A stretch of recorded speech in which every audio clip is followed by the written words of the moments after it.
আমাদের আজকের অনুষ্ঠানের অতিথি বাংলাদেশের শিল্পমন্ত্রী দিলীপ বড়ুয়া। আপনাকে স্বাগত জানাচ্ছি আমাদের স্টুডিওতে। আপনি অতি সম্প্রতি ব্রাজিল সফর করলেন। তো বাংলাদেশের শিল্পমন্ত্রী হিসেবে আপনি ব্রাজিল গিয়েছিলেন সেখানকার শিল্প সম্পর্কিত কিছু জিনিস দেখতে। কি দেখলেন? ধন্যবাদ। আমি যে সরকারি সফরে ব্রাজিল গিয়েছিলাম সেখানে মূলত আমাদের লক্ষ্য ছিল যে চিনি আমদানির বিষয়ে। আপনারা জানেন চিনি ও খাদ্য শিল্প সংস্থা এটা গণপ্রজাতন্ত্রী বাংলাদেশ রুলস অফ বিজনেস অনুসারে শিল্প মন্ত্রণালয়ের অধীন। আমাদের সরকারি পক্ষ থেকে আমাদের যে চিনির বাজারটাকে নিয়ন্ত্রণ করাটার দায়িত্ব হচ্ছে যে আমাদের যদিও উৎপাদন হচ্ছে যে 1 লক্ষ মেট্রিক টন হওয়াটা কষ্টকর বিভিন্ন কারণে, কিন্তু আমাদের যে বাংলাদেশের চিনির প্রয়োজন হচ্ছে যে প্রায় 15 লক্ষ মেট্রিক টন আমাদের চাহিদা অনুসারে। তো এই চিনিটা আমরা প্রকিউর করি মূলত ওপেন টেন্ডারের মাধ্যমে প্রাইভেট সেক্টরে। আবার আমাদের র সুগার ক্রাশার মিলস আছে, তারা ওইগুলাকে প্রডিউস করে থাকে। এখানে সমস্যা হচ্ছে যে আমাদের হাতে যখন চিনি থাকে না তখন র সুগার ক্রাশারটা বাজারকে ম্যানিপুলেট করে চিনির দামটা উচ্চ মূল্যে নিয়ে যায় এবং পবিত্র রমজান মাসে চিনির বাজারে সংকট দেখা দেয়। আমাদের মন্ত্রণালয় থেকে আমরা সেটাকে অ্যান্টিসিপেট করি, মাননীয় প্রধানমন্ত্রীর অনুমোদনে নিয়ে আমরা ব্রাজিলে গিয়েছিলাম মূলত চিনি রাষ্ট্রীয় পর্যায়ে চিনি আমদানি করা যায় কিনা এবং আমাদের চিনি শিল্পটাকে আরও আধুনিকরণ করা যায় কিনা সেটা একদিকে প্ল্যান্টেশন সিস্টেম, আর একদিকে যে আপনার টেকনোলজি দিক থেকে যে আধুনিক টেকনোলজি ইউজ করা যায় কিনা সেই ফিজিবিলিটিটা লক্ষ্য করার জন্য এবং সেটাকে আমাদের কাল্টিভেট করার জন্য আমরা মূলত ওই যে সরকারি সফরে 4 সদস্য বিশিষ্ট একটি প্রতিনিধি দল নিয়ে গিয়েছিলাম। আপনি বর্তমানে একটি ক্ষমতাসীন দলের একটি গুরুত্বপূর্ণ মন্ত্রণালয়ের দায়িত্বে রয়েছেন। আপনি দীর্ঘকাল রাজনীতি করেছেন, সেই 60-এর দশকের মাঝামাঝি সময় থেকে ছাত্রাবস্থায় আপনি রাজনীতি শুরু করেছেন, প্রায় অর্ধ শতক হয়ে গেল, এবং এর বেশিরভাগ সময়ই আপনি ছিলেন একজন বিরোধী রাজনীতিকের ভূমিকায়। কিন্তু এখন আপনি একটা ক্ষমতাসীন দলের মন্ত্রী হিসেবে কাজ করছেন। একজন বিরোধী রাজনীতিক হিসেবে বাংলাদেশের শিল্প উন্নয়নের জন্য যেসব স্বপ্ন দেখেছেন, যেসব বক্তব্য রেখেছেন, সেই প্রেক্ষাপটে আজকে একজন শিল্পমন্ত্রী হিসেবে বাস্তবে আপনি সেগুলো কতটা বাস্তবায়ন করা সম্ভব বলে মনে করছেন? এই সরকারের আমলে মাননীয় প্রধানমন্ত্রী জননেত্রী শেখ হাসিনার সবচেয়ে বড় সফলতা হচ্ছে যে উনি দেশবাসীকে আবার নতুন করে স্বপ্ন দেখেছেন। সেই স্বপ্ন হচ্ছে শিল্পায়িত করার স্বপ্ন, সেই স্বপ্ন হলো ডিজিটাল বাংলাদেশের স্বপ্ন, সেই স্বপ্ন হচ্ছে 2021 সাল নাগাদ যখন বাংলাদেশ তার সুবর্ণ জয়ন্তী পালন করবে তখন সে যাতে মধ্যম আয়ের দেশে রূপান্তরিত হয় সেই লক্ষ্যকে সামনে রেখেই কিন্তু আমাদের আপনার শিল্পনীতি আমরা নিয়েছি 2010।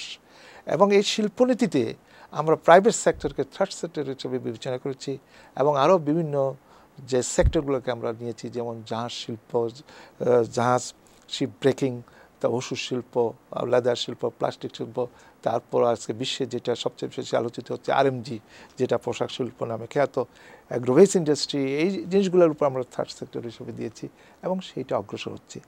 কাজে আমার যে স্বপ্ন আপনি বলেছেন, যে স্বপ্ন হচ্ছে যে আমি তো এটাই চাইছিলাম, আমার দেশ শিল্পায়িত হোক, ইন্ডাস্ট্রিয়াল বেস ইকোনমি হোক। আজকে এখানে আসে আমার চিন্তার সাথে এটা সাসুজ্য আছে, আমার চিন্তার সাথে এটা মিল আছে এবং এখানে আমি কাজ করতে কোনো স্বাচ্ছন্দ্য অনুভব করছি। আমার রাজনৈতিক এন্টিটি নিয়েই কিন্তু আমি ক্ষমতায় আছি। আমার যে সমাজতন্ত্র লক্ষ্য নিয়ে আমার অগ্রসর যে স্বপ্ন ছিল, সেই স্বপ্নের আলোকে বর্তমানে পুঁজির বিকাশটাই হচ্ছে আজকে আশু করণীয়। শিল্প দূষণ বাংলাদেশের একটা বড় সমস্যা, এইটাকে মোকাবিলা করার জন্য আপনি কি করছেন? আর আমাদের শিল্প মন্ত্রণালয় থেকে আমরা একটা আইন প্রণয়ন করছি, সেই আইনের একটা কম্প্রিহেনসিভ আইন, আমাদের প্রত্যেকটা কারখানা তার ইটিভি স্থাপন করতে হবে, ইট ইজ ম্যান্ডেটরি। এবং আমরা আইনে এটাও করতেছি যেখানে সেখানে আপনি কারখানা করলে চলবে না। কারখানা পরিবেশ, জনগণের স্বাস্থ্যের ইনফ্রাস্ট্রাকচারাল যে যাতায়াত ব্যবস্থা, পোর্ট ফ্যাসিলিটিস, এই সমস্ত বিষয়গুলোকে আমাদেরকে বিবেচনায় নিয়ে আসতে হবে। কাজে এই জিনিসগুলো যে করার লক্ষ্য নিয়ে আমরা একটা কম্প্রিহেনসিভ পরিকল্পনা নিয়ে অগ্রসর হচ্ছি। এই কম্প্রিহেনসিভ পরিকল্পনার যে প্রাথমিক ভিত্তি স্থাপন করতে আমরা সক্ষম হয়েছি। পাশাপাশি এটা এককভাবে সরকারের পক্ষে সম্ভব না, যারা উদ্যোক্তা আছেন, শিল্প উদ্যোক্তা আছেন, তাদের পক্ষে এটা জরুরি প্রয়োজন। কারণ আজকে আধুনিক শিল্পের কনসেপ্টে সর্বত্র উন্নত বিশ্বে বা মিডল ইনকাম গ্রুপ যে সমস্ত দেশ আছে সেখানে সোশ্যাল কর্পোরেট রেসপন্সিবিলিটি নামক একটা বিষয় আছে। সেই সোশ্যাল কর্পোরেট রেসপন্সিবিলিটি থেকে আমরা সচেতন করাতে চাচ্ছি যারা আমাদের দেশের শিল্প স্থাপন করছেন। আমাদের দেশের শিল্পপতিরা কিন্তু ওয়ান জেনারেশনের, তাদের জেনারেশন আফটার জেনারেশন না, কাজে তাদেরও যে দায়িত্ব আছে এই দায়িত্বটা আমরা সচেতন করাতে সক্ষম হচ্ছি যে ইটিভি স্থাপন করতে হবে, যত্র যে পরিবেশের বিষয়টাকে গুরুত্ব দেওয়া হয় না সেটাকে গুরুত্ব দিতে হবে। গুরুত্ব দেওয়ার মধ্য দিয়ে একটা এনভায়রনমেন্ট ফ্রেন্ডলি ইন্ডাস্ট্রিয়াল গ্রোথ আমাদের জাতির দেশে যাতে হয় সেই লক্ষ্যকে সামনে রেখে আমাদের শিল্পমন্ত্রীরা কাজ করছে। আপনি দীর্ঘকাল যেই রাজনীতি করেছেন সেই রাজনীতিতে আপনি সাম্যের কথা বলেছেন, মানুষের সাম্যের কথা বলেছেন, কিন্তু আজকের বাংলাদেশে কিন্তু ধনী দরিদ্রের ব্যবধান কিন্তু কমেছে এরকমটি বোধহয় বলা যাবে না, কারণ ধনী দরিদ্রের ব্যবধান কিন্তু প্রচুর পরিমাণে আছে। সেটা আপনি যখন দেখেন আপনি কি ভাবেন? দেখুন, আমরা যে ধনী দরিদ্র প্রশ্নটা হচ্ছে এইভাবে, দেখেন আমাদের জাতির পিতা বঙ্গবন্ধু শেখ মুজিবুর রহমান উনি তো বলেছিলেন যে আমি দুঃখী মানুষের জন্য বাংলাদেশ চাই। আমরা যখন বৈষম্যের অসহায় শিকারে পরিণত হয়েছি পাকিস্তানের শাসক গোষ্ঠী দ্বারা, তার বিরুদ্ধেই কনসেপ্টেই ছিল তো বঙ্গবন্ধুর বাংলাদেশ সৃষ্টির যে কনসেপ্ট। কিন্তু দেখুন এই কনসেপ্টটিকে লালন করার মতন বিগত 40 বছরের রাজনৈতিক ইতিহাসে আমাদের যারা যেই রাজনৈতিক শক্তিরা এই কনসেপ্টকে লালন করতেন তারা কবছর ক্ষমতা ছিল? 12 বছর। আর 28 বছর বা 29 বছর ওরাই ক্ষমতা ছিল, যারা এই কনসেপ্টটাকে লালন করতেন না। এবং এই যে বৈষম্যের যে বিষয়টি, ইট ইজ হঠাৎ করে বৈষম্য হয় না, কিন্তু ওই পলিসি বঙ্গবন্ধুকে মারার পর যে পলিসিটা আমাদের দেশে অনুসরণ করা হয়েছিল সে অনুসরণের এক চূড়ান্ত পরিণতিতেই কিন্তু এই বৈষম্য সৃষ্টি। এবং এই বৈষম্যকে আমি কিভাবে ম্যানেজ করব? রাতারাতি আমি ম্যানেজ করতে পারবো না, আমি রাতারাতি এটা ম্যানেজ করতে পারবো না। আমি চাচ্ছি আমার দেশের যেই যারা কর্মসংস্থান সৃষ্টির মধ্য দিয়ে বিভিন্ন কাজের মধ্য দিয়ে কর্মসংস্থান সৃষ্টিকে অ্যাক্সিলেরেট করার মধ্য দিয়ে আমি কিন্তু এই বৈষম্যগুলোকে মিনিমাইজ করতে পারবো।